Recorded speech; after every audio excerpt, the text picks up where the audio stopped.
vous tous là-bas, regardez le Congo, ce pays de Lumumba, regardez ce pays, regardez les droits, regardez ce qu'on fait à ceux qui parlent, regardez les menottes, souvenez-vous de Lumumba, des corrompus, des Congolais, des gens qui tuent ce pays, ont tué ce pays, ont tué Lumumba et continuent à tuer le peuple congolais. Vous les regardez, vous êtes des complices. Niveau de complices, vous tous avec vos caméras, vous tuez le peuple congolais. On tue les gens, on tue les enfants dans des écoles, vous avez l'armée. Tu as tes menaces ici pour venir m'arrêter. Va arrêter les gens qui tuent des élèves à Beni. Toi, je te dis, peu importe qui tu es.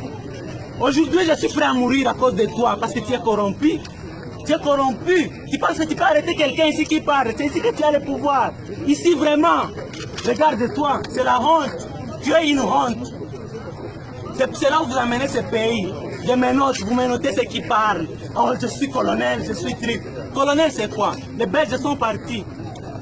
Et aujourd'hui, le peuple va parler et vous allez partir aussi. Les temps, on va vous balayer comme ça. Comme on a balayé les gens en Afrique du Sud. Parce que vous êtes des crapules. Oh, c'est fini? C'est fini. Très bien. Allez, amenez-moi là où vous voulez.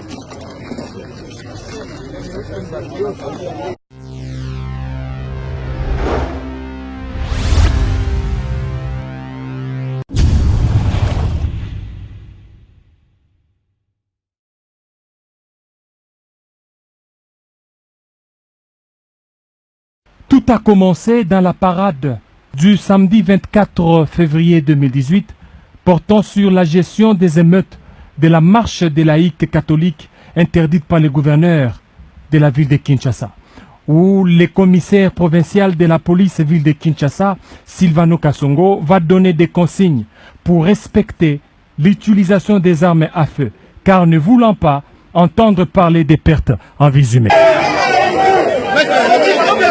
Nous sommes à l'église Saint-Benoît de Lemba, où un groupe de Kuluna tombe sur un agent de l'ordre. Le même sort est subi par la commandante de la brigade d'intervention rapide de Moamba, Lokeso Karine. Passé à tabac par un autre groupe de malfrats. Brutalisé, l'agent de la police Tokis Kumbo, commis à sa garde, va tirer une balle en caoutchouc sur un manifestant du nom de Mukendi Kadima Rossi.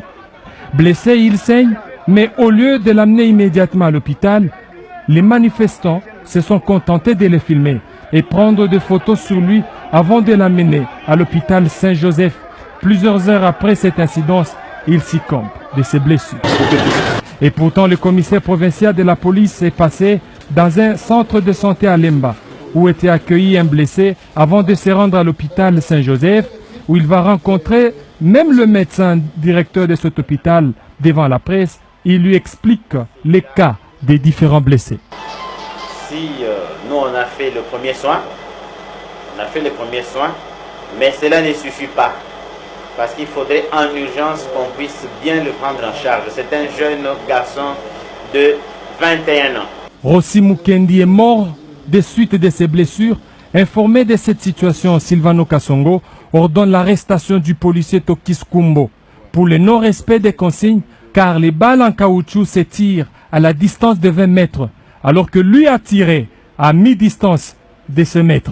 Signalons l'arrestation du brigadier en chef Tokis Kumbo de l'escadron mobile d'intervention Mont-Amba pour avoir tiré des balles en caoutchouc à moins de 20 mètres sur M. Mukendi Kadima Rossi. Et la police donne le bilan de cette marche pour la ville de Kinshasa. Le bilan est de 1 mort et 9 blessés, dont 3 policiers. L'officier Tokis Kumbo va être déféré aux juridictions compétentes pour la violation des consignes. Nonobstant, notant que tous les interpellés de cette journée ont été relaxés.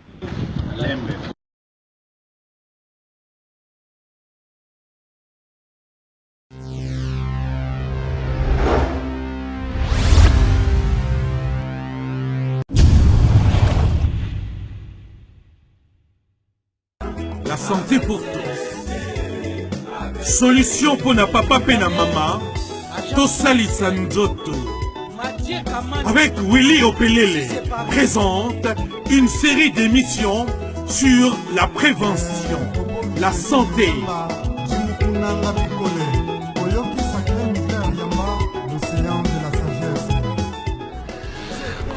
Dans les Anzoto.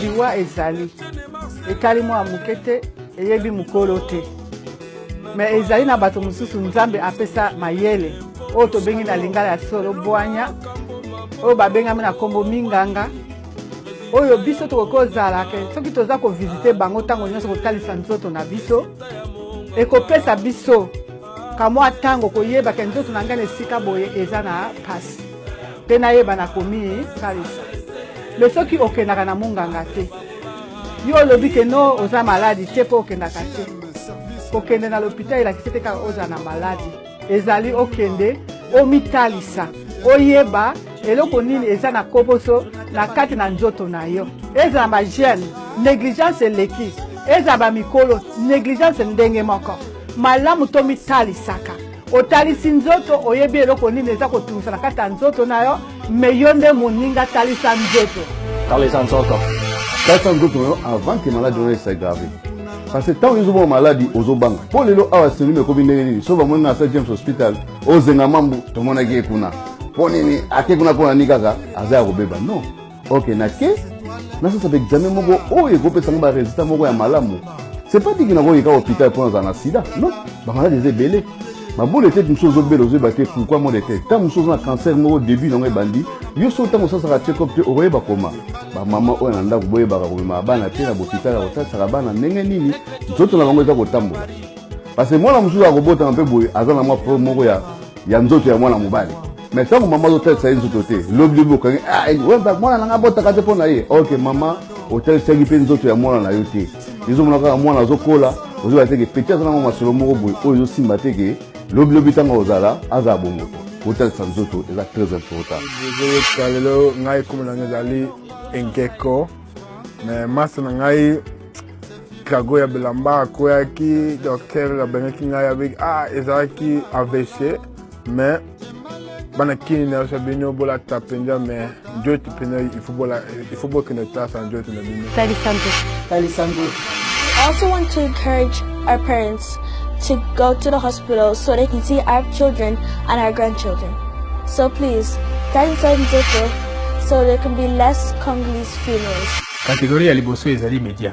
Depuis que les réseaux sociaux esalema awa na kati ya diaspora, kubanda ba Gervais Katende, ba Bijiwon, pour ne citer que cela, à un moment donné, ba site ye kobotama, ibani na ba Congo Mikili, ba Congo Top News. Alors, quand on compte à la citoyenne, au moins les colos, comme religion, politique, musique, théâtre, santé, le bon magaté. Bon, deuxième catégorie, c'est la baminganga, autre bien à corps médicaux. Vous avez une responsabilité minime parce que nous avons dit à Mokini pour nous représenter dans le domaine de la sabat. Mais ce que nous avons remarqué, vous allez ébélé na kati ya diaspora. Bokena misala bozongaka na bandako. Tomona ka tendenge tomona par exemple ba mindele basala ba publication ba 3-4 minutes pour nous passer ba conseil concernant santé ya moto. Yango baloba que non, une science sans conscience n'est que ruine de l'âme. Troisième catégorie, les hommes de Dieu. Alors, nous avons remarqué dans le temps de réveil, il y a une séparation entre l'église et la médecine. Moi qui vous parle, Nazali, moi, je suis pasteur de l'église méthodiste. Mon père s'est sacrifié direct toute sa vie pour nous salir en Nzambe. Tous allez kokola, tous allez komona, la kati ya doctrine de l'église. Ndenge médecine ezalaki na kati ya église. Soki mondimi abeli ake pa pasteur bakosambela pona ye après akopesa ye conseil akende kotala munganga pona problème oyo aza nango ezalaki kozala soki munganga asali tu ekoki te nde nzambe ayaka kointervenir e makambo wana tobandi komona de temps en temps tobandi komona mortalité oyo ekomi likolo oyo à l'époque ezalaka te. Actuellement soki mondimi azali kobela akokende epai ya pasteur akosambela me akozwa nyonso na ndenge ya spirituel. Mondimi akoya dimanche aza motivé, lundi aza na pasi. Et au fur et à mesure malade eza ko se développer ntango oyo okoma na niveau oyo esaggrave baye kokende na hôpital médecin ayebisi yo keno ekomi trop tard. Et pourtant ceux qui moto abiki à travers pasteur ou bien abiki à travers munganga gloire nyonso ekendaka epai ya nzambe. Willy opélait les démons de corps médicaux, aux hommes des médias, aux serviteurs de Dieu, à travailler la main dans la main pour lutter contre ces fléaux qui ravagent la diaspora congolaise au jour le jour par ignorance. Oui, allô, ozobenga wapi? Bonsoir. Bonsoir, nazobenga parti ya Carlo, comme on a eu lycée, na émission sur AVC, na ndenge ozali ko sensibiliser communauté congolaise oyo tozali libanda ya mboka. Soki tokoki koyeba rôle ya cholestérol na kati ya organisme ya moto, donc na kati ya nzoto. Le cholestérol joue un rôle très important au niveau des cellules, la membrane des cellules na biso. Azaneti o babengaka gardien des temples. C'est le cholestérol qui protège nos cellules contre l'agression extérieure. Donc sans cholestérol, banguna bakubanda kokota R11 et bakubanda sakana na nzoto na biso. Donc ezaneti bois les batie liboso ya ndako. Donc le rôle ya liboso au cholestérol il joue au niveau de l'organisme de biso. Il y a deuxième rôle, il y a cholestérol. Il participe à la fabrication de l'acide biliaire. L'acide biliaire, c'est un liquide verdâtre au niveau de la foie. Si vous allez, si vous vomi soso, vous passez au moment de la foie, moi pochette poche moi izaraka, na liquide na ngo izaraka, ou izaraka neti bololo, ou balongolaka na au niveau ya nini wa. C'est ça qu'on appelle les liquides biliaires. Donc na kati wana, liquide wana ne babengaka acide biliaire. Acide biliaire il y a au niveau du type digestif pour participer à la digestion. Il vient transformer les aliments sous forme tellement simple et absorbe aussi la graisse pour permettre la digestion salée. Le même cholestérol il joue un rôle beaucoup aussi à la fabrication d'hormones sexuelles. Tout est là, ndeko na yo. Lobana ye ndeko, utali sakanzuto. Le problème de la santé nous concerne tous.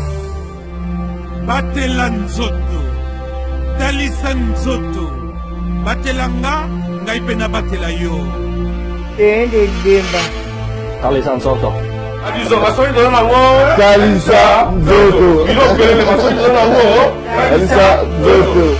En tout cas, Willy opélé les Mwana Mboka, Mwana Congo, ozali vraiment nécessaire. Likambo ya santé etali biso banso. Batela nzoto, ngana batela yo, yo mpe batela ngai, to batela libota mobimba, mpe Congo mboka na biso. Crime Résolution Film utilise la technologie la plus récente pour fournir des services de production des médias. Nous nous connectons à notre public grâce à des comptes créatifs. Nous appliquons les principes narratifs à tout ce que nous produisons, offrant une gamme complète de production médiatique. Nos clients vont des start-up, des associations sans but lucratif, à des célébrités. Nous fournissons également des services pour de nombreux marchés tels que des stations de télévision, des entreprises, des centres commerciaux, des familles, des sociétés cinématographiques indépendantes, des événements et des disques.